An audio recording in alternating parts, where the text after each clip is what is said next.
Hello fellow movie fans, welcome to another video for Jenkins Home Theater. Today we're going to talk about Weird, the Al Yankovic Story. That's right, they did a biopic about the guy that gave us the song Eat It Like a Surgeon, Amish Paradise, and probably my favorite song and what was probably my anthem growing up, White and Nerdy.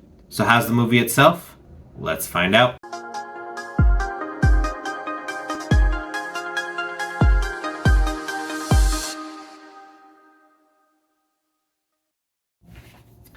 So when this movie was first announced, I was super excited to get a biopic film, finally about an artist that I am in love with. Like I said earlier, White and Nerdy was probably one of my favorite songs growing up. It had a lot of references in there to my life. Obviously the MySpace one did not age well, because MySpace doesn't really exist anymore. Now it's all about Facebook, Twitter, or Instagram, or even TikTok, whichever ones you use.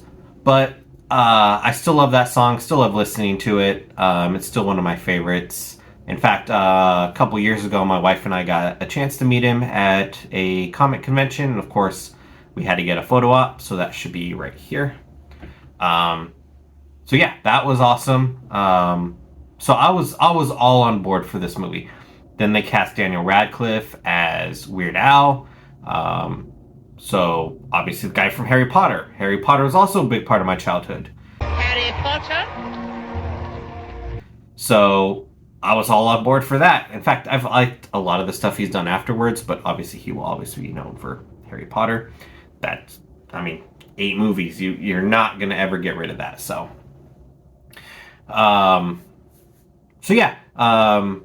Excited about the casting, all of that. Then trailers started to come out.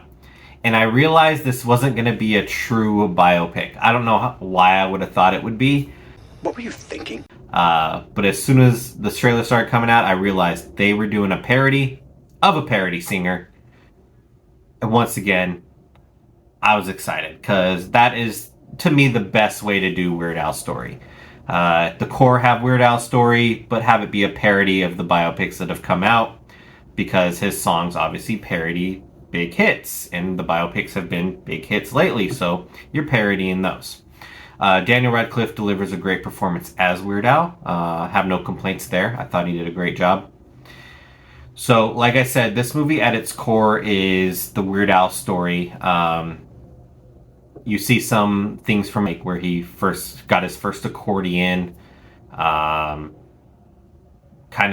where he met Dr. Demento. I don't know if the way he met him is the same way in real life, but I do know Dr. Demento did mentor him just like in the film, so I do know that's part of it. This movie, if you don't know what like a parody is, or you haven't watched like a parody biopic before, a good example would be like Tenacious D and the Pick of Destiny or Walk Hard. So this movie's more along the lines of those versus like Bohemian Rhapsody, Walk the Line, Elvis that just came out recently. So it's not like performance-wise and acting-wise, it's not up to caliber with those. Storyline isn't as strong as those. But it's there to just entertain and put a smile on your face, which to me, I was laughing the whole time. I was smiling. I was giving the occasional, what? Because it was just so over the top and so crazy that I couldn't help but mutter, what? What just happened? What just happened? But it was all in a good way. They didn't do anything to me that ruined the movie, except for maybe Madonna was taking a little bit too far, the stuff with Madonna, but I got over it pretty fast. I just couldn't wait for her to be out of the picture, honestly, but I did love almost all of this movie. So, cool thing about this movie is what they do is, while kind of giving you parts of Weird Al's story as it goes along, you also, so the real life story parts, you get these kind of fantasized, inspired parts where he came up with the song ideas, like gets in a car accident, goes into the hospital, and writes the lyrics to Like a Surgeon, which is the parody of Like a Virgin from Madonna. I liked what they did with that. I wish they would have done more of those. They only did, I think, 3 or 4 songs throughout the movie for it, and then they kind of referenced the song "Fat," but you never actually get to see that happen. Instead, it leads towards Amish Paradise, which is, a huge hit. And I love that song. But the cool thing about this is you see these kind of inspirational moments where he comes up with the song, writes the song, and then you see a performance of the song where Daniel Radcliffe performs as Weird Al doing it. I'm pretty sure it's still all Weird Al songs. I'm pretty sure Daniel didn't actually sing. You can correct me if I'm wrong on that, but I'm pretty sure they just had him kind of lip sing and it was still Weird Al's songs. Speaking of Weird Al songs, he wrote a new song for this movie and it is played during the credits, and it is the most perfect song for the credits of this movie. That was perfect. Not only does it get you to stay through the entire credits, but it references the credits, which is what keeps you attached to the credits. So, for once, I didn't feel like I was waiting till the end of the credits to see if there was a scene or something, which there isn't. There's like a mid-credit scene. But the song alone is worth sitting there and waiting because it's entertaining while you're sitting there watching the credits. So, that was a great way to do it. There is a lot of celebrity cameos that I didn't expect, like Jack Black. There's Demetri Martin, and then Weird Al himself also cameos in it, which I loved his part. So it's a great part in my opinion. He was hilarious in it.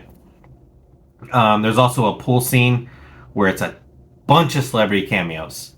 So make sure when you get to that scene, take a look around, take the scene in, see who you can see. Not all of them are recognizable, but there's a lot of celebrity cameos in that.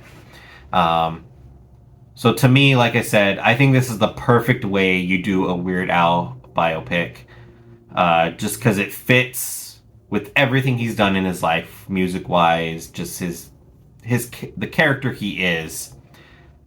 This is just the best way to do this movie. Besides the whole Madonna thing being a little over the top to me, and the only other thing I wish they would have done is kind of do one of the inspirational things for White Nerdy, since that was my favorite song, but we never quite made it that far into the movie to where I think that song would even have come out. So that's a little bit of a disappointment, but like I said, this movie still gets a 7 out of 10 for me on the entertainment scale. It's fun, makes you smile. If you're a Weird Al fan, it's a must because you're just going to love the songs throughout it, the things that lead to the songs, the new song at the end. It's all meant for Weird Al fans. I'm hoping other people will get to watch or like it as well that aren't Weird Al fans, but this is definitely made for the Weird Al fans out there. It is streaming on Roku, the Roku channel, which I have never used the Roku channel before. I have a Roku TV in my bedroom, but I have a Google TV where I watch most of my movies, which is downstairs, and discovered Roku channel's not available on it, so I had to watch it in my bedroom on my Roku TV, which is the first time I've ever opened up the Roku channel. Like, I use Netflix, HBO Max, all that stuff on the Roku TV in my bedroom when I watch stuff going to bed, but I have never opened the Roku channel. So, if you don't have a Roku, there might be other ways to watch it, but I am not entirely sure how. You might have to, download the Roku app on your phone or something, because I think you can get it on phones. But if you're trying to do it on a TV, you do have to have a Roku, I believe. You can correct me if I'm wrong. Go ahead and comment below. If you've watched this movie, let me know what you thought of it down below. If you're a Weird Al fan, let me know what your favorite Weird Al song is as well. Maybe share some of those Spotify playlists as well if you've made some good Weird Al compilations or anything like that. Or if you know any other parody artists like Weird Al, I wouldn't mind listening to him. Like I said, I do love Weird Al. I love comedy in my music, which is why Weird Al and Bowling for Soup are probably some of my favorite artists that aren't my normal traditional hard rock and heavy metal. So, Like I said, let's keep the conversation going. Comment any of that stuff down below. That way we can keep the conversation going. I do have some big projects in the works, some longer videos, some ranking videos. So be on the lookout for that. And once again, thanks for supporting. Like, subscribe, turn the notification bell on so you know when I post a new video. And we'll catch you for the next movie or show.